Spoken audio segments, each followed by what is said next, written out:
The Sefer HaChinuch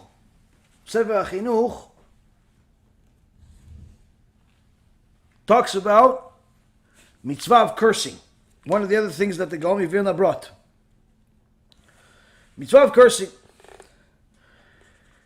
In mitzvah number 231. Sefer Chinuch, written about 800 years ago.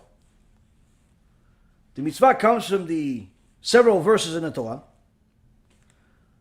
where here he says, Lo tekalel cheresh.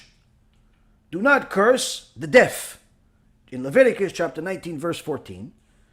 This is the mitzvah, and in essence the prohibition to lie to anyone. But it says, don't curse, forbidden to curse anyone. But it says, don't curse the deaf. Don't curse the deaf. It doesn't say, don't curse anyone. It says, don't curse the deaf. So, there are three other places in the Torah where HaKadosh Baruch Hu mentions the issues of cursing. Three mitzvot actually. 3 mitzvot out of the 613 mitzvot address the prohibition of uttering curses against specific categories of people. One being not allowed to curse a judge. That's mitzvah number 69. Mitzvah number 71 is against, prohibits a person from cursing a nasi, like a king or head of the great Sanhedrin, a big rabbi, so on. Mitzvah number 260 speaks against cursing parents. It's prohibition. And this one over here, mitzvah number 231, prohibits a person from cursing everyone. But it says, don't curse the deaf. How come? Why is this mitzvah being the one chosen to curse everyone? The other ones are specific also. The other one's specific, don't curse the president, don't curse the nasi, don't curse the parents, don't curse the king. You know, it's specific. This one's also specific. Don't curse the deaf. How come this one is referring to everyone and not the other ones? So, the Sifra, he brings the Sifra, and he says that in Exodus chapter 22 verse 27, it says, you shall not curse among your people, which includes anyone that's part of Am Yisrael. Who's part of Am Yisrael? People that are Shomrei Torah, Mitzvot, and so on. Okay. But how come? Okay, so we know that we're not allowed to curse anyone part of Am Yisrael. Great. But how come you're using this, don't curse the deaf, as the source for don't curse everyone? Why don't you use the other one? Why don't you use the one that says, don't curse anyone that's part of Am Yisrael? All of the people that are Shomrei Shabbat, Shomrei Mitzvot, if they're heretics, if they're apikosim, technically you're allowed to curse them because they're not part of Klal Yisrael. If they're idol worshippers, you're allowed to curse them and you should curse them. But nonetheless, if they're part of Amcha, they're part of Am Yisrael, not allowed to curse them. So why don't you use that verse in Exodus that says don't curse the people of Israel as the general statement of don't curse anyone? Why are you using the verse that says don't curse the deaf person as the mitzvah of don't curse anyone? Because the Chinuch says something unbelievable. He says the deaf is not referring to someone that is physically limited, doesn't have the ability to hear. The deaf is referring to someone that simply can't hear your curse. Meaning, don't curse him even if he's not in the room. Don't curse him even if he doesn't live there. Don't curse him even if you don't think he'll ever find out. Don't curse him when he's deaf to your words. Don't curse.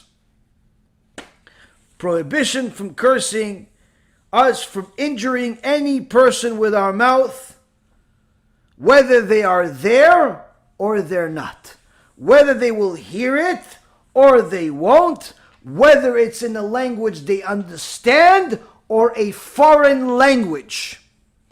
In any language, in any place, not allowed to curse Am Yisrael. Not allowed to curse Am Yisrael.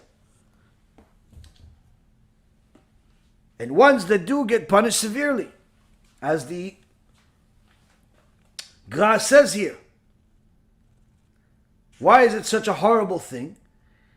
It says because the impact of your mouth is significant, since HaKadosh Baruch Hu himself, in Genesis chapter 2 verse 7, says V'yipach be'apav nishmat chayim, that Hashem blew into Adam HaRishon's nostrils the spirit of life, meaning that HaKadosh Baruch Hu gave you the ability to speak, not to speak curses, but rather to speak divrei Torah, to speak good things. Now when a person has a potty mouth, what is the consequences? Sefer Ach Tov LiYisrael by my own dear Rebbe, Rav Ephraim Kachlon, in his volume number 2. 3 volumes, Baruch Hashem, have already been published, and the 4th one, B'ezrat Hashem, is coming soon. In Ach Tov LiYisrael, 2nd volume, page Shin Yud 310, says the following: that a person that sings songs or listens to songs that have curses in them, nevilut peh, or he curses in general, likes to curse, en ketz la'onesh המדבר והשומע נבילות פה, שאפילו נכתם עליו גזר דין של 70 שנה לטובה, נהפך עליו לרעה. He says there is no end to the punishment of a person that speaks or listens to curses. That even if it was decreed in heaven for them to get 70 years, meaning a full life of blessings, it all turns into curses. Hashem yishmor v'yatzil. Hashem yishmor v'yatzil. And it says, he brings one of the sources, Isaiah chapter 6 verse 16, but also you have the Gemara Masechet Shabbat, page 33a, says the same exact thing. Meaning, listening to curses or saying curses brings extraordinary curses to the person's life because of the damage that they cause to themselves and to others. And that's the section that we'll talk about now. בפרט בבית הכנסת ובשבת וביום טוב, על אלו צריך לרד לשאול למטה הרבה מאוד. The Gaon of Vilna says in the letter, in particular, watch your mouth, watch your speech from forbidden, from mundane and so on, especially and in particular in the synagogue and on Shabbat and on Yom Tov. For the very utterance of this type of speech, one would need to descend to the depths of Sheol, very far down. What's the depths of Sheol? It's a certain section in Gehenom. It's a certain section in Gehenom, Rabotai. You like to speak mundane things, funny things, stupid things, waste of life things in the synagogue. On Shabbat, special section in Gehenom, says the Gaon Vilna. Special section in Gehenom, you're going to find it, don't worry. On the address you'll see big billboard called Sheol. Sefer Tzion Lenefesh Chaya. The Tzlach in the Drashot for Chanukah, section 39, or chapter 39, section number 4, writes the following: those people who speak at shul, there is no greater example of someone who has rebelled against the King of Kings in his own quarters, meaning rebelling against Hashem. Mordim be'Hashem. They're considered, literally, people that speak in shul, considered enemies of Hashem.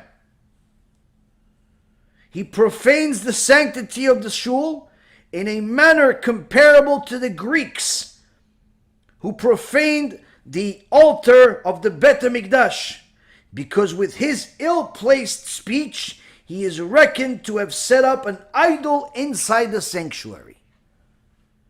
You are going to go to shul, and instead of praying, instead of listening to the Shliach Tzibur, saying the Chazat HaShatz, reading the Torah, or the person simply praying, instead of doing that, you want to chit-chat with somebody, you should know, you have a stamp from Sefer Tzion Lenefesh. You are an enemy of Hashem, no different than the Greeks. You are desecrating Hashem's little Bet Mikdash, just like they desecrated the Bet Mikdash. Now, I understand there is a fantastic program out there for years already saying to people, be quiet in shul. But yet, people continue to talk non-stop. Sometimes the rabbis talk more than everybody else. If people understood the damage, I think they would stop talking, or at the very least would be deteriorate. And others would be so fumed by their obnoxious behavior to the point where they would kick them out. They say, listen, you know what? You're causing yourself so much damage, I have to kick you out of here.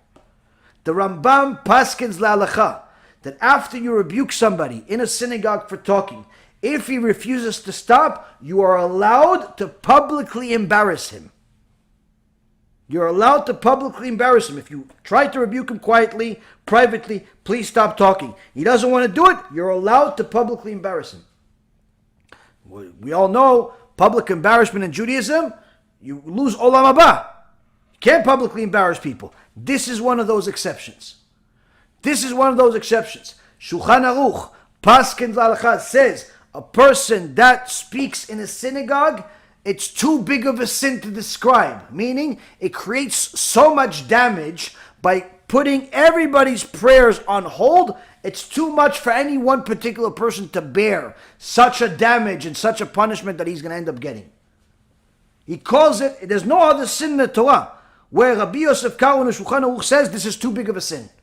Even on Shabbat, he doesn't say it's too big of a sin. But on speaking in shul, he said it's too big of a sin. Too big.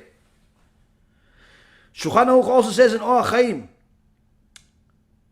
151.1 that the Bet Knesset and the Bet Midrash should not have, a person that's in there should not engage in any levity whatsoever, any joking around, any mockery, any frivolous behavior whatsoever, ever, even when there's no prayer. And the Mishnah Berurah says that frivolous words include even unnecessary words, such as discussing matters of livelihood, which are permitted outside of the Bet Knesset, but are prohibited inside the Bet Knesset. Even asking people, how was your weekend? In the Bet Knesset is forbidden. How's your wife and kids? Forbidden. Only thing that's allowed in a Bet Knesset, in a Bet Midrash, praying and learning Torah. Everything else is forbidden. Now, how many places actually keep to this? I don't know. But I know it's not many.